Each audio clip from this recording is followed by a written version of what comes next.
कार्य आहेत, असे बाबाची शिकवण आहे. म्हणून असे अनुभव आहेत का आम्ही जेव्हा आपल्या ह्या मार्गामध्ये आलो, एक असा अनुभव मी सांगते का, महारोगाचा अनुभव.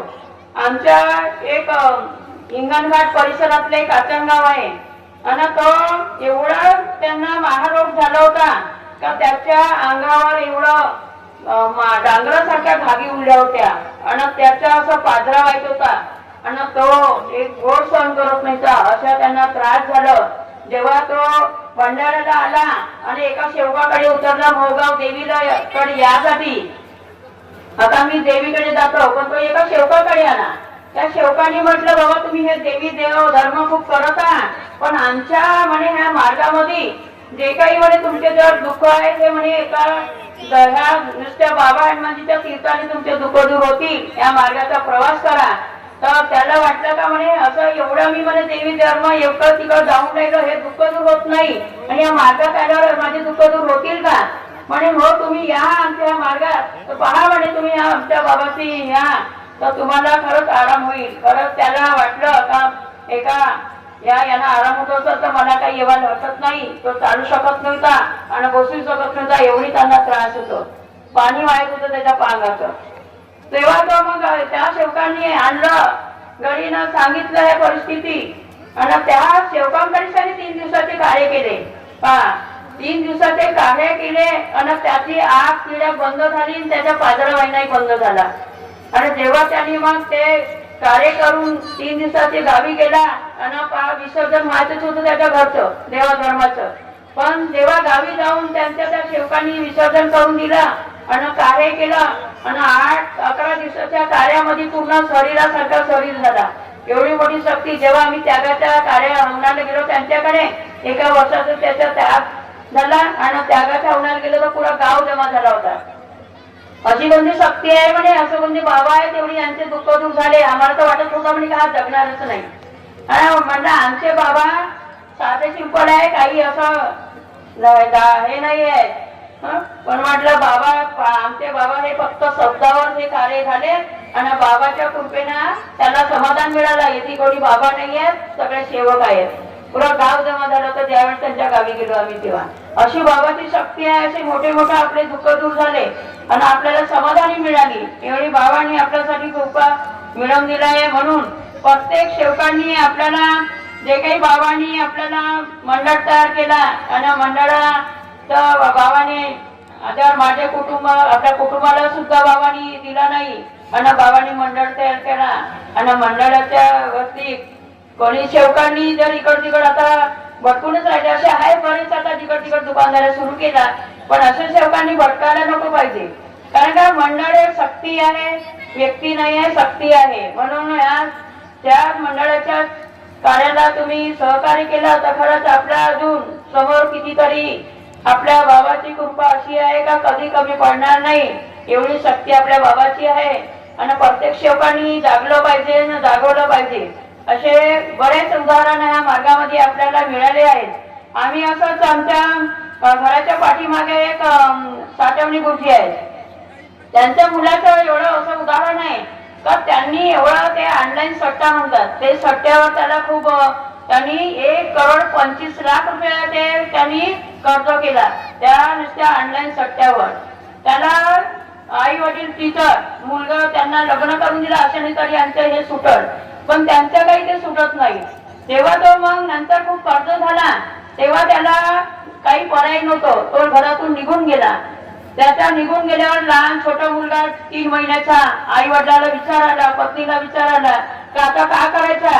म्हणे हा एवढं कर्जही केलं पण निघूनही गेला, फोन करत नाही. 1 महिना होऊन गेला पण तो फोन उचलत नाही आणि आई वडील करतात तर त्याचा फोन उचलायचा नाही, स्वतःही करत नव्हता. 1 महिन्यानंतर त्यांना विचार पडला का आता काय करायचा. सून होती मार्गातली, तिला म्हटलं का आता आपल्याला काही पर्याय नाही, आपण ह्या मार्गात जाऊ. या मार्गात गेल्यावरच आपल्याला सगळं भगवंतच मार्ग दाखवाल आणि त्यांच्यातूनच हे आपल्या हे बरोबर त्यांचं ते येतील आणि त्यांची सुधारणा होईल. तेव्हा तिनं सुनेने विचार केला, सासू सासऱ्याला तयार केलं आणि त्यांनी विचार करून ह्या मार्गाचा प्रवास केला. जेव्हा ह्या मार्गाचा प्रवास केल्याबरोबर दुसऱ्याच दिवशी त्या मुलाचा फोन आला.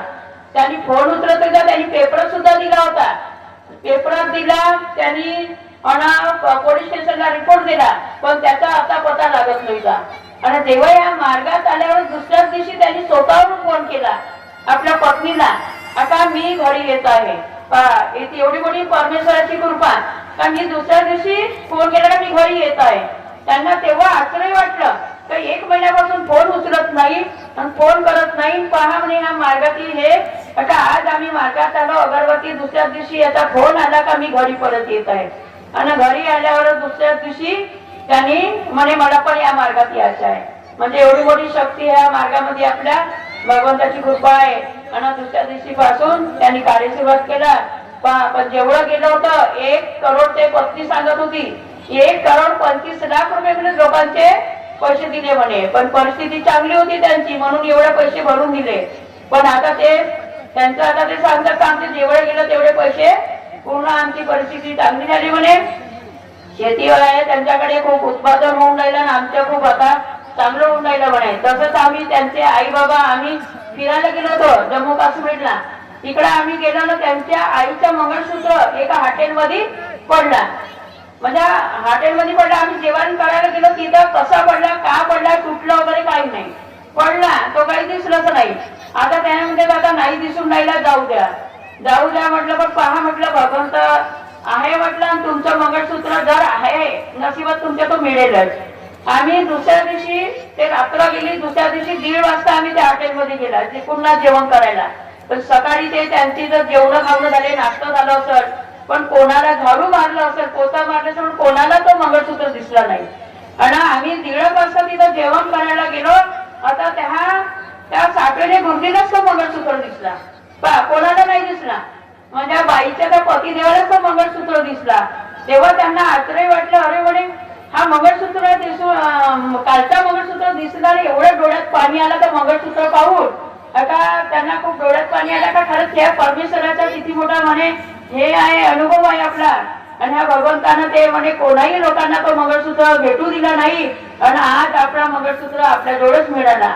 म्हणजे पत्नीचा मंगळसूत्र गेला तर पती देवाला दुसऱ्या दिवशी मिळाला. म्हणजे किती मोठी शक्ती आपल्या बाबाची हे शब्दावर परमेश्वर कार्य करतो. आणि हे खरंच भगवंताची कृपा खूप महान आहे. तर आपण कसं आपण चर्चापटक मध्ये जाऊ तेव्हा हे आपल्याला कळेल का परमेश्वर खरंच म्हणजे हा परमेश्वर आपल्या शब्दावर कार्य करतो. म्हणून चर्चापटक मध्ये जायला पाहिजे, मुलांना न्यायला पाहिजे. आज मुलं नुसतं मोबाईलचा खूप छंद, खरंच कुठेही पहा जेव्हा मोबाईल दिला तेव्हा ते मुलं शांत बसतात, नाही तर मुलं जाग्यावर बसत नाही. आता पाहतो आपण जिकडे जातो तिथं कार्यक्रमात मुलं जाग्यावर बसत नाही. काल आम्ही एका ठिकाणी जयंतीला त्या कार्यक्रमात गेलो, इथं साडेपाटीला, तिथं इकडे चर्चापटक सुरू, आणि तिथं जे काही झुले हे लावले होते तिथं मुलं खेळत होते. पण त्यांना शिस्त नाही का आपण चर्चापटक सुरू आहे तर आपण इथं बसलं पाहिजे. हेही मुलांना अजूनही मुलं आपल्याला ऐकू शकत नाही. म्हणून आपल्याला हे मुलांना सांगण्याची गरज आहे, चर्चापटक मध्ये नेण्याची गरज आहे. म्हणून प्रत्येक गावागावात आठवडी चर्चापटक असते, पंधरवाडी असते, मासिक असते. म्हणून मुलांना चर्चापटक मध्ये आपण घेऊन जाऊ, त्यांना आपण शिस्त राहू सांगू, तेव्हाच मुलं ते आपल्या मार्गाच्या नियमानुसार चालतील. असं आपल्याला जिथेही कुठं आपण गेलो तरी त्यांना काटाही करणार नाही.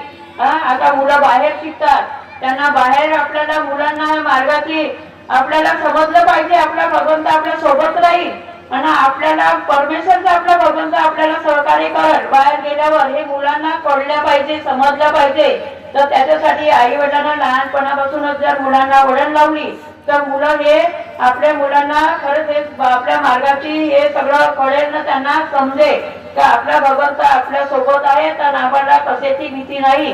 हा परमेश्वराची कृपा खूप महान आहे. हे पोरांना समजलं पाहिजे. त्याच्यासाठी आपल्या पोरांना खरंच आता खूप पोरांचा खूप प्रमाण वाढला मोबाईलचा. पण आता मग सांगितलं त्या सरांनी खऱ्या बद्दल खूप असे अनुभव आले आहेत. म्हणून प्रत्येकाने ह्या लक्ष ठेवल्या पाहिजे का खरंच आपल्या हे सिगरेट खरा. आज आमच्याही कुटुंब माझ्या मुलांसाठी हे सिगरेट सुटत नव्हती. पण जेव्हा तब्येत खूप खराब झाली, ऐकत नव्हतं, पण आता तब्येत खराब झाली, ऑपरेशनाची वेळ आली. पण मी म्हटलं पहा तू हे सगळं सोडशील तर तुला ऑपरेशनाची गरज पडत नाही. हा भगवंत म्हटलं आपल्या सोबत आहे, ऑपरेशनची गरज पडणार नाही, फक्त तू म्हटले सगळं सो आणि तू फक्त भगवंताचे कार्य कर, तीर्थही म्हटलं तुला आराम होईल आणि तुला ऑपरेशनची गरज पडत नाही. परमेश्वराच्या शब्दावर उभं राहून त्याला खरंच भगवंताची कृपा का ऑपरेशनची गरज पडली नाही. आणि भगवंताने नुसत्या